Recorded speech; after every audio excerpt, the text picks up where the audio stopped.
Assalamualaikum warahmatullahi wabarakatuh. Perkenalkan, nama saya Kasih Suciati, NIM 202334045. Di sini saya akan menjelaskan tugas Resum 9, penerangan dan penyuluhan pajak di era digital 4.0 melalui sosialisasi perpajakan di mata kuliah Komunikasi Perpajakan.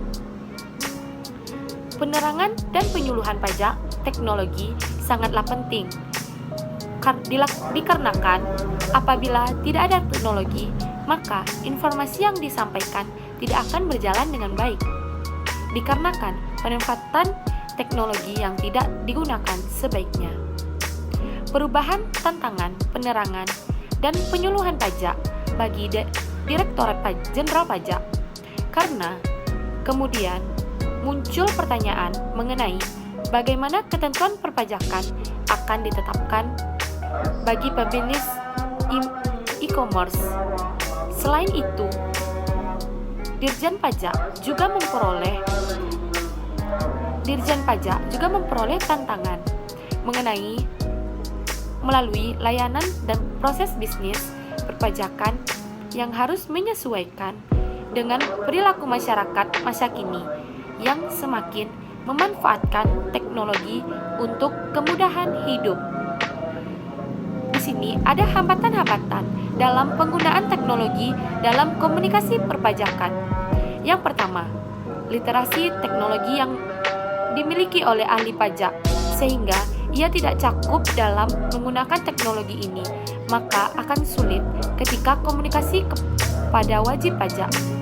Yang kedua, teknologi yang digunakan tidak sesuai standar yang kita ketahui bahwa apabila seorang ahli pajak sudah cakup dalam penggunaan teknologi, tapi pada teknologinya yang tidak sesuai dengan standar, maka akan sia-sia semua, sehingga menyebabkan hambatan dalam penggunaan teknologi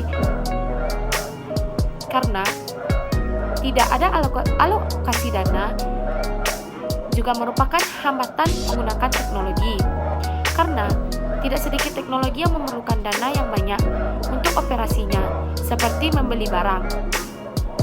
Kurangnya kepercayaan wajib pajak kepada ahli pajak dapat menempuh hambatan-hambatan dalam penggunaan teknologi.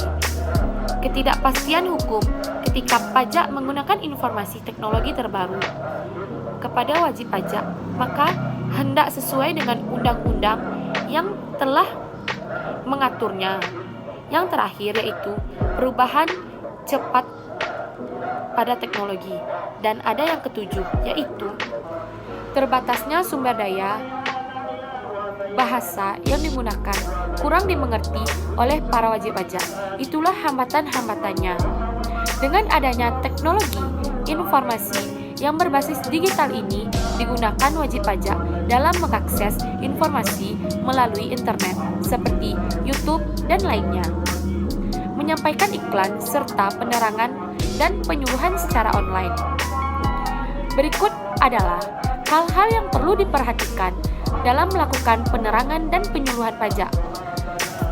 Ada beberapa hal yang perlu diperhatikan seorang penyuluh dalam melakukan penyuluhan konteks pajak, yaitu 1.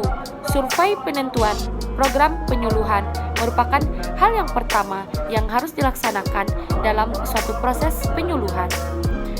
Survei ini meliputi tentang lokasi penyuluhan, sosial budaya, dan sosial ekonomi, dan hal lain yang berkaitan dengan kegiatan seorang penyuluh.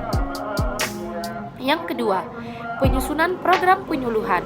Program kerja adalah hasil pemikiran tentang suatu yang akan dilakukan dalam kegiatan penyuluhan di suatu tempat tertentu. Sebagai langkah lanjutan, kegiatan yang akan dilaksanakan dalam usaha untuk mencapai tujuan yang dikehendaki. Yang ketiga, pelaksanaan program kegiatan penyuluhan yang jenis dan waktu penyuluhannya tidak boleh menyimpang dari yang telah ditentukan pada program tersebut. Jadi, apa yang dikerjakan oleh seorang penyuluh haruslah sesuai dengan rencananya. Yang keempat, evaluasi kerja. Evaluasi kerja, menilai dan menaksir hasil kerja. Penyuluhan itu apakah menimbulkan kesan kesadaran, minat untuk mengikuti dan melaksanakan pesan-pesan yang terangkum dalam materi penyuluhan. Baiklah, sampai di sini hasil presentasi dari tugas resum saya. Apabila ada salah kata, saya mohon maaf. Saya tutup dengan wabillahi taufiq hidayah. Wassalamualaikum warahmatullahi wabarakatuh.